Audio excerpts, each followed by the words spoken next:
Welcome to the Fear and Greed Weekend Edition, the week that was. A wrap of the biggest stories over the past 7 days. I'm Sean Aylmer.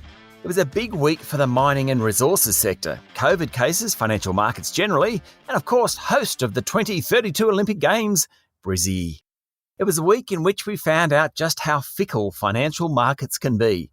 They tumble and they surge and they tumble and they surge, and sometimes that happens all in the same day. Wall Street fell hard and rose sharply during the week. The debate about inflation and higher interest rates versus a surge in COVID continued. It was earnings season in the US, and some big financial and sporting companies provided better than expected results. Verizon, Nike, United Airlines, Twitter and Coca-Cola all did well. Next week, it will all be about the tech stocks. Same deal on European markets, though there was a twist. Earnings season helped push bourses higher, as did the European Central Bank, saying interest rates in the region would remain low for longer. Of course, post-Brexit, that doesn't affect Britain, and London's FTSE was an underperformer this week. Locally, the S&P ASX 200 hit a new record late in the week. The banks had a good time, so too the miners, though they did come off a bit towards the end. Retailers did well, as did the infrastructure plays. At one point, even the energy companies got a run on. Investors in the local market still believe the lockdowns across the country won't interrupt earnings too much, though the data out of New South Wales is making them nervous. The heat came out of the oil price this week after OPEC and friends agreed to boost the supply of oil by 400,000 barrels a day from next month.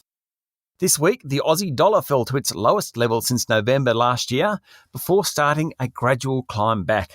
COVID cases spooked markets earlier in the week, and there was a rush for safe currencies, think US dollar, Swiss franc and Japanese yen. Also, Australia, relative to the rest of the world, doesn't look like lifting interest rates anytime soon. The local unit fell as a result. Coal prices hit $150 a tonne, their highest price in a decade. A heatwave in parts of China pushed up demand, and since they're not buying from Australia, Chinese consumers are paying more for energy. Unusually warm weather in Japan, South Korea and the United States has also added to the pressure on price. High commodity prices helped Australia print a record trade surplus of $13.3 billion last month, after a jump in both exports and imports. That's a big number, $13.3 billion, and comes on the back of higher iron ore and coal prices. But we could well be at the golden point of surpluses. If iron ore prices come off, as they did towards the end of the week, albeit they still remain high, and coal prices fall, which probably will happen given Japan's commitment to reach 30% renewable power by 2025, then Australia's income could fall sharply. Cryptocurrencies had a tough week, tumbling before recovering somewhat. Not helping were comments from Hamish Douglass, co-founder of Magellan. He's kind of the rock star of the funds management industry, if there is such a thing. Mr. Douglass came out hard against cryptocurrencies, saying they were one of the greatest mass delusions in modern history, and it was inevitable cryptos crashed to zero. Notwithstanding the market of the two big ones, Bitcoin and Ethereum, are at the moment worth around $1.5 trillion. And figures show that the superannuation sector had its best result in 24 years, last financial year, with the median growth fund posting an 18% return. The average growth over the past decade is about half that level.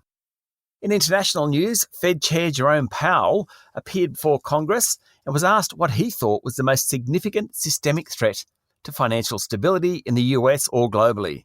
Was it China? Perhaps COVID-19? Maybe inflation? No, he said, it was cyber risk. The UK came out of lockdown, notwithstanding the surge in cases.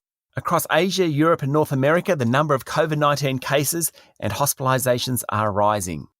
A group of developed countries, including the US, UK, Australia and New Zealand, formally attributed the hacking of the Microsoft exchange earlier in the year to people affiliated with the Chinese government, accusing Beijing of protecting hackers. Beijing, not surprisingly, was not impressed. Jeff Bezos, the recently retired founder of Amazon, made it to space, flying, or should that be floating, 105 kilometres above the Earth. Sir Richard Branson did it last week. Forget COVID-ravaged cruise liners, space tourism is the way to go. And of course, the Tokyo Olympics kicked off with some big wins for the football and softball teams, but even better news was that Brisbane was confirmed host of the 2032 Games. Back home, the vaccine rollout continued throughout the week. The Prime Minister apologised for how poorly it's gone, not that he put it in those words exactly, and said pharmacies would soon be able to ramp up jabs. There were new recommendations about broadening the applicability of the Pfizer jab to younger Australians and a push to get people to line up for the AstraZeneca jab. Around 12% of the population is now inoculated. All that's good, but why has it taken so long? Mr Morrison, who has watched his poll numbers waver on the back of the vaccine debacle, needs to take responsibility. Business leaders have offered to step in to help, and the government needs all the help it can get. It was a big week for the economy, though not for good reasons. The lockdowns in New South Wales, Victoria and South Australia will hit growth during the September quarter. In fact, many market economists think the national economy will contract this quarter. Given the surge in COVID cases in New South Wales, there were another 136 cases yesterday and 53 of them were wandering the community while infectious. The lockdown in that state ain't finishing anytime soon. Mr Morrison tried to put the best possible spin on it, saying he'd spoken to the Reserve Bank and all were in agreement that things would be better in the December quarter. Hopefully that's right.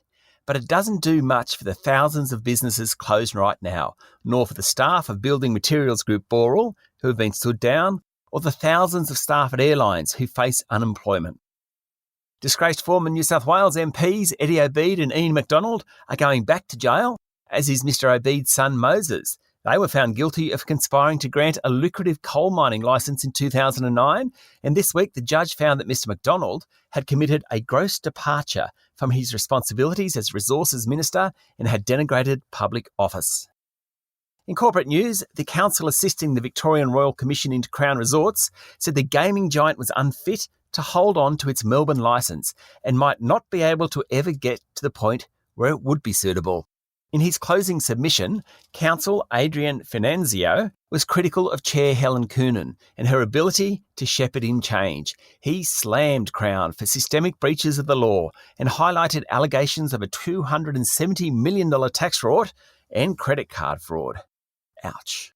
There was then speculation that maybe the merger deal with arch rival The Star was the way to go. But yesterday, the Sydney-based gaming group said it wasn't interested anymore. It took its $12.50 offer off the table. Crown's share price is currently closer to $10. US engineering software group Autodesk dropped its bid for ASX-listed Altium after the two tech companies couldn't agree on price. It came after a bid valuing the company at $5.25 billion was rejected earlier in the week. ANZ unveiled a $1.5 billion share buyback to return capital to shareholders. The banks are awash with money at the moment, about $34 billion in excess capital, according to analysts, and the other three majors are likely to announce capital management initiatives in coming months. Ramsay Health Care's $3.9 billion bid for Spire Healthcare in the UK was dealt a blow after a shareholder vote fell short of the 75% minimum threshold for the deal to go ahead. IAG said coronavirus had caused the insurer to fall into a loss last financial year, and there were plenty of production reports from the miners. Generally, they were pretty good. Now I get to the point in the program where I go through the biggest story of the week, the sleeper story, the most remarkable story, and my favourite story. The biggest story of the week for the third week running was COVID. 13 million people are currently in lockdown. It's dominating conversations, news sites and workplaces. New South Wales is in all sorts of trouble, and yesterday was declared a national emergency. The outlook for Victoria and South Australia is much better, fortunately. Victorian Premier Daniel Andrews called for a ring of steel around Sydney to stop the spread.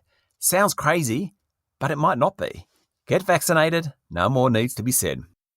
The sleeper story of the week came from the world of battery metals. In one 24-hour period, BHP signed a deal with electric vehicle maker Tesla to supply nickel from its mine in Western Australia, and the share prices of the three largest lithium producers, Pilbara Minerals, Orocobre and Galaxy Resources, all jumped 10%. Also, Lynas Rare Earths, the country's largest producer of rare earths, jumped 9%. Metals used in electronics are forecast to be in short supply over the next decade, and companies producing them, particularly when they're not in China, are in big demand. This isn't a short-term trend. It's something investors should start thinking about. On a side note, BHP will sell some of the least carbon-intensive nickel in the world for use in batteries, in Tesla vehicles and storage systems. It's not huge financially, but it fits into Chief Executive Mike Henry's push to embrace future-facing minerals. The deal with Tesla puts the big Australian in the right company to expand into new technologies. That's technologies that are less carbon-intensive. The most remarkable story involved Oil Search, the ASX-listed group operating in Papua New Guinea and Alaska. On Monday, its chief executive, Kieran Wolfe, resigned due to ill health. Well, that's what he said. But the chair of the company said he'd behaved in a manner inconsistent with the standards expected by the board in relation to his management style, whatever that means. The chair is a guy called Rick Lee, and he was asked whether Oil Search had received any takeover offers. No, was the answer. 24 hours later, the chair of Santos came out and said the group had made a merger bid with Oil Search. Looks like Mr. Lee was stretching semantics. That's not something you see from the chair of a listed company very often. By the end of the week, the whole sector was abuzz with chatter. Would Santos buy Oil Search? Would BHP sell its oil and gas assets, as reported by Bloomberg? Was Woodside interested? Running an oil and gas company, which are on the wrong side of the environmental debate, would be a very tough job at the moment. It's remarkable what a difference a week makes in the world of oil and gas. My favourite story of the week was the one about the owners of F45 gyms becoming multi-millionaires after listing the business on the New York Stock Exchange. Marky Mark, aka Mark Wahlberg, is an investor giving the float a bit of glamour. Not that gyms, in my experience, are ever glamorous. Anyway, founder Adam Gilchrist, who has nothing to do with cricket, is now worth about $500 million. Good on him. Moving on to this week's interviews. On Monday, I had a great chat to Roger Montgomery, the founder and chief investment officer of Montgomery Investment Management, about the takeover frenzy on the market in recent weeks and the role superannuation funds are playing. Tuesday's interview was with Michael Idle, CEO of OpenPay, one of the oldest buy now, pay later groups in the market. We discussed how OpenPay will handle the increased competition in the sector now that Apple Pay and PayPal are both entering the fray. Rita Yates from InsurTech Australia was my guest on Wednesday. We talked about how technology was changing the insurance sector and how making a claim nowadays is much easier. On Thursday, I was joined from London by Sydney Morning Herald and The Age journalist Latika Burke for a look at what life was like in the UK now that most COVID restrictions have lifted. Finally, yesterday, we chatted to Sabri Subi, the founder of King Kong, a digital marketing agency. He started his company with just $50 8 years ago, and it's now valued at more than $50 million. So, it was quite some week. If you want to listen to any of these interviews, or indeed any of the shows over the past week, all are available on your favourite podcast platform or at fearandgreed.com.au. That's it. What a week. I'm Sean Aylmer. Have a good Saturday and a great weekend.